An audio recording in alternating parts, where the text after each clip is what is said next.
विश्वकर्मा यांचं जहाजही सध्या इराणमध्ये अडकून पडले।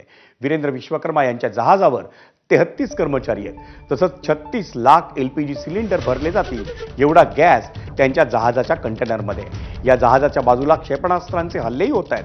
त्यामुळे कॅप्टन वीरेंद्र विश्वकर्मा यांनी आपल्या व्हिडिओ कॉलवर बोलताना ती भीती व्यक्त केल्याचं त्यांच्या पत्नीनं ABP माझाशी बोलताना सांगितलं।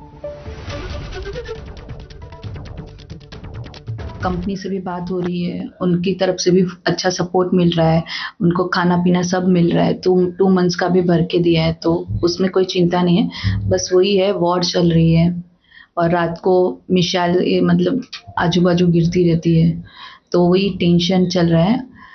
और कंपनी से शायद बात हुआ है, तो कंपनी ने भी शायद बोला है कि शायद इंडियन नेवल वेसल्स आएगी तो उनको एस्कॉर्ट करके लेके जाएगी, लेकिन अभी तक कुछ कंफर्मेशन आई नहीं है। आणि इराकच्या बसरा शहराजवळ खोर अल जुबैर बंदराजवळ